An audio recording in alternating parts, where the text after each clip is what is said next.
వేదాంతంలో మనం ఆత్మ స్వభావం తెలుసుకుంటాం. కానీ జీవితంలో మనం ఆత్మను ఎదుర్కోం. ఆత్మతో మనకు అసలు సమస్యలు ఉండవు. మనకు వ్యవహారం అంతా అనాత్మతోనే. అనాత్మ అంటే అనుభవంలో ఉన్నటువంటి ప్రపంచం. నా దేహం, మనస్సు, కుటుంబం, బిజినెస్సు, ఆఫీసు అన్నీ కలిపి ఒక దృశ్య ప్రపంచంగా, జగత్తుగా చూడాలి. నీవు దృక్ అన్నమాట, సాక్షి. అట్లా నిలబడి, ఆత్మగా నిలబడి, అంటే నువ్వు ఆత్మగా నిలబడగలిగితేనే ఇది సాధ్యమవుతుంది. ఇది ఆరోగ్యకరమైన దృక్పథం. అష్టావక్ర మహర్షి ఈ విషయంలో మనకు కొన్ని చిట్కాలు చెప్తున్నారు. ఏమిటవి? ఆత్మజ్ఞానం కోసం కాదు ఈ చిట్కాలు, అనాత్మను సరిగా అర్థం చేసుకునే వైరాగ్యం కోసం. భగవద్గీతలో శ్రీకృష్ణుడు ఇవే చిట్కాలు చెప్పారు.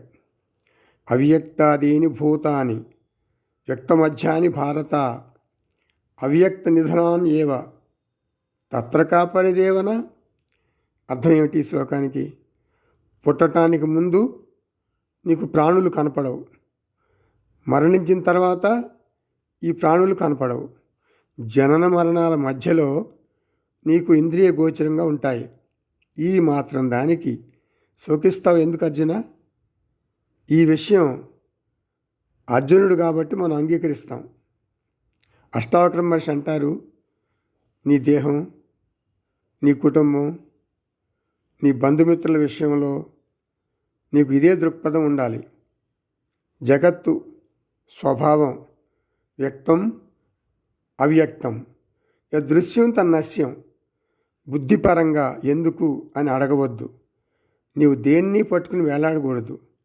ఏది పట్టుకున్నా లూజుగా పట్టుకో, అంటే వాడుకుని వదిలిపెట్టు. ఒక గమ్ములాగా అతికించుకోకు, నీకు శోకం మిగులుతుంది. జాయతే గచ్చతే ఇది జగత్. యవనం వచ్చింది, యవనం జారిపోయింది. వృద్ధాప్యం వచ్చింది, హెయిర్ డై ఎంతగా చేసుకున్నా we cannot avoid dying. Hair dye ఎంతగా చేసుకున్నా కూడా నీకు మరణం తప్పదు.